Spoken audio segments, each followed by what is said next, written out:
नमस्कार, मैं हूं रजनीश दीक्षित। आप देख रहे हैं श्रेष्ठ उत्तराखंड। हम आज फिर पहुंचे हैं आंगनवाड़ी कार्यकर्तियों के बीच में। उनसे जानेंगे उनकी क्या स्थिति है। 25 दिन से लगातार उनका धरना चल रहा है। उत्तराखंड के 13 जनपदों में कार्य बहिष्कार चल रहा है। बीएलओ के पदों से इस्तीफा दिया जा चुका है। लगातार मांग चल रही है। मुख्यमंत्री से मुलाकात भी हो गई। उसके बावजूद भी आंगनवाड़ी वर्कर्स की जो मांग है मानदेय की, वो यथावत है। यक्ष प्रश्न बन चुका है। सरकार जवाब नहीं दे रही। इसके अलावा इनकी तमाम मुद्दे हैं, तमाम मांगे हैं, जिसको लेकर लगातार आवाज मुखर हो रही है। चलिए इनके पास चलते हैं, इन्हीं से जानते हैं कि मैडम कहाँ पहुंचा आप लोग का आंदोलन, क्या कहना चाहती हैं, क्या स्थिति है 25वां दिन। आंदोलन का आज 25वां दिन है और सूबे में बैठे हमारे माननीय मुख्यमंत्री जी देख ही रहे हैं कि 13 जनपदों में आज हमारी मातृशक्ति कार्य बहिष्कार के साथ सड़कों पे बैठी है और किस हालत में बैठी है। और लगातार गुहार हर जनपद से यही आ रही है कि आप हमारे बारे में सोचिए। आप महिला सशक्तिकरण की बातें करते हैं तो धरातल पे तो महिला सशक्तिकरण अगर होता तो हम लोग क्यों आपसे आवाज उठाते हैं। तो एक ही सिंगल मांग को लेके कि न्यूनतम मानदेय 18,000 हम लोगों को दिया जाए, ताकि हमारी जो भी गरीब बहनें हैं, हमारी कई एकल बहनें आईसीडीएस से जुड़ी हैं, जिनका भरण पोषण और अपने परिवार का भरण पोषण सही तरीके से कर पाए।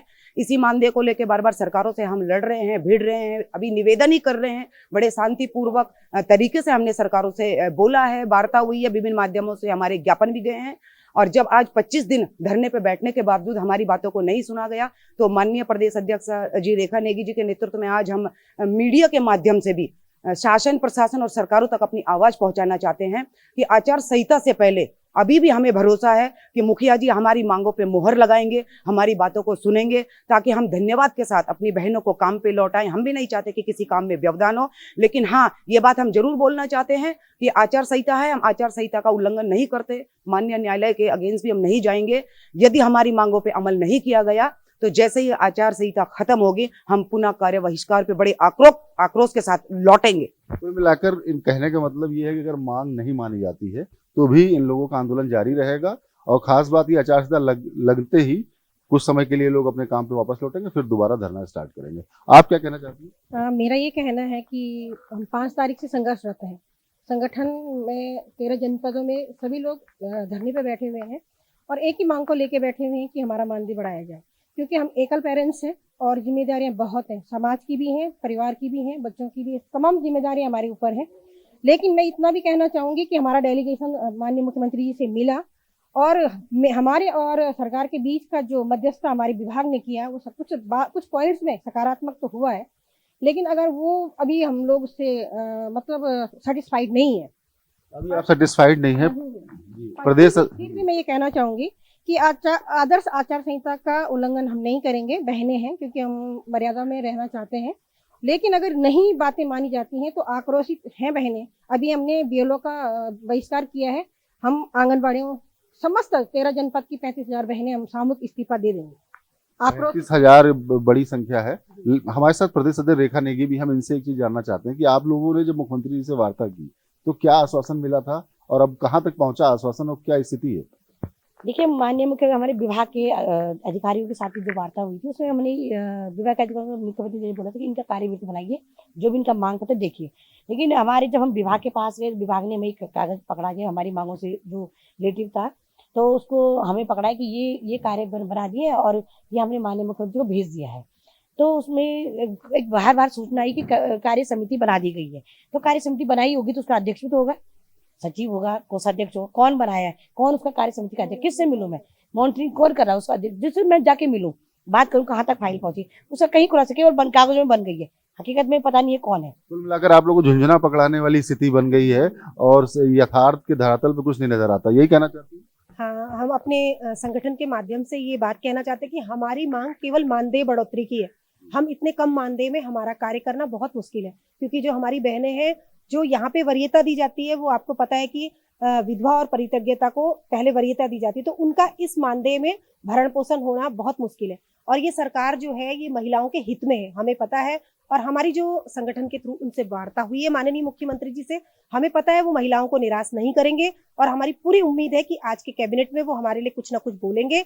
और हम उनके इसी उम्मीद से आज तक बैठे हैं। और हम जो हमारी बहनें बोल रही हैं, आचार संहिता जो लग रही है वो सरकारी वो है, उसमें हम भी उसको बाधा ना देते हुए हम अपने कार्य पर धरने को स्थगित करते हुए, क्योंकि हमें उम्मीद है कि ऐसा होगा नहीं, माननीय मुख्यमंत्री जी हमारे लिए कुछ ना कुछ अवश्य कहेंगे। ये सरकार हमेशा महिलाओं की हितैषी रही है और मुझे लगता है आज उन्हें ऐसा नहीं लगेगा कि इतनी महिलाएं निराश होकर अपने मतदान करने जाएंगी, या जाना हमको है अपने कार्य क्षेत्र में और स्थगित करते हुए भी अगर हमें जाना है तो हम निराश होकर ना जाए, ये माननीय मुख्यमंत्री जी समझेंगे। कुल मिलाकर कहने का आशय ये है कि राजनीतिक चूंकि लोकसभा चुनाव नजदीक हैं, 35,000 की संख्या है, तो संगठन से जुड़े हुए लोग जो हैं वो मानते हैं, कहीं ना कहीं सोचते हैं कि सरकार नाराज नहीं करेगी। आज धामी सरकार की कैबिनेट है, उसको लेकर उम्मीदें लगी हुई हैं। आप क्या कहना चाहती हैं? सर, मैं ये कहना चाहती हूँ कि ऐसा नहीं है कि चुनावी समय को देखते हुए हम लोग सड़कों पे आए हों। हमारी जो न्यूनतम मजदूरी की मांग थी, ये काफी लंबे समय से हम संघर्षरत हैं और हमने कई बार रैलियां की है, सरकार को ज्ञापन भेजे हैं, अपने जिले में भेजे हैं, ब्लॉक में भेजे हैं, लेकिन कहीं से भी कोई सकारात्मक कार्रवाई नहीं हुई, जिस कारण हमें आज इतनी संख्या में हमारी बहनों को केंद्र बंद करके और सड़कों पे आना पड़ा है। फिर भी हमें उम्मीद है कि सरकार जरूर हमारी सुनेगी। ऐसा नहीं है कि चुनावी रणनीति को देखते हुए हमने ये सब किया है, हम मजबूर हैं क्योंकि इतनी न्यूनतम, हमारी तो सिर्फ न्यूनतम मजदूरी की मांग है, तो और न्यूनतम मजदूरी हमें मिलनी चाहिए क्योंकि कार्य का बोझ इतना है, अपना कार्य अलग है और अन्य विभागीय कार्य अलग है, जिसके लिए हमें कोई पैसा नहीं मिलता है, फ्री सेवा हम करते हैं। तो हमने हमारी सरकार से एक ही मांग है और उम्मीद भी है सरकार से कि महिला सशक्तिकरण को देखते हुए जो सरकार बड़े बड़े वादे करती है और अन्य जिलों में, विभिन्न जिलों में जो रैलियां हुई है, उनके माध्यम से सरकार ने यही संदेश लोगों तक पहुंचाया है कि हम बेटियों का बड़ा सम्मान करते हैं, महिला सशक्तिकरण की बड़ी बातें करते हैं। तो उनको देखते हुए हमारे मन में भी एक सकारात्मक आस अभी भी बंधी हुई है कि चुनाव से पहले कहीं ना कहीं मांग मान ली जाएगी। बहरहाल एक सवाल यहाँ पर यह भी उठता है कि इन लोगों के कुछ फंड कटते हैं, उस फंड का भी इन लोगों को कोई बजट नहीं बताया जाता, पैसा कहाँ है, किन हाथों में, ऐसी चीजें भी सामने निकल के आ रही है। जी हाँ, हमारा जो है महिला कोष में जो पैसा जमा होता है वो काफी पैसा, दीदी ने बताया, हमारी प्रदेश अध्यक्ष को मालूम है कि काफी पैसा जमा हो चुका है, उसके विषय में भी हमें कोई जानकारी नहीं दी गई है।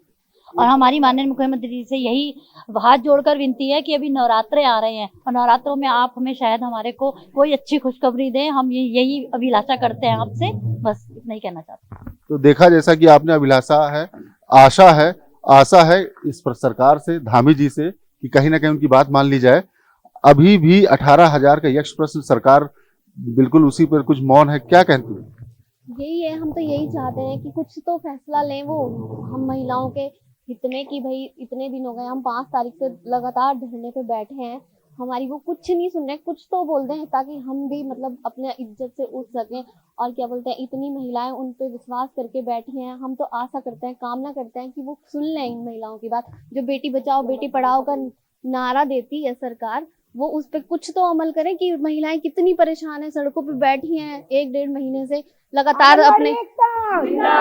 हमें हमारा हक चाहिए, नहीं किसी से भीख चाहिए। महिला शोषण बंद करो, बंद करो, बंद करो। कैसी तानाशाही है, हमें सड़क पर लाई है, कैसी अफसरशाही है, हमें सड़क पर लाई है। आंगनबाड़ी शोषण बंद करो, बंद करो, बंद करो। मानदेय का नाम हटाओ, वेतनभोगी हमें बनाओ। हमें हमारा हक चाहिए, नहीं किसी से भीख चाहिए। कैसी तानाशाही है, हमें सड़क पे लाई है, हमें हमारा हक चाहिए, नहीं किसी से भीख चाहिए। तो देखा आपने, आंगनबाड़ी की जो कार्यकर्तियां हैं 35,000 प्रदेश भर में है। उत्तराखंड के 13 जनपदों में लगातार आंदोलन चल रहा है और राज्य सरकार है कि आश्वासन पे आश्वासन दिए जा रही है।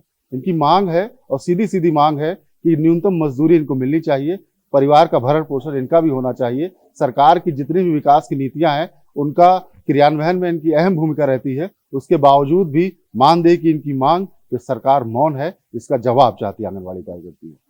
कैमरा पंकज तलवार के साथ मैं रजनीश दीक्षित, देहरादून। श्रेष्ठ उत्तराखंड पर खबरों से जुड़े रहने के लिए चैनल को सब्सक्राइब करें, बेल आइकन दबाएं और देखते रहें श्रेष्ठ उत्तराखंड।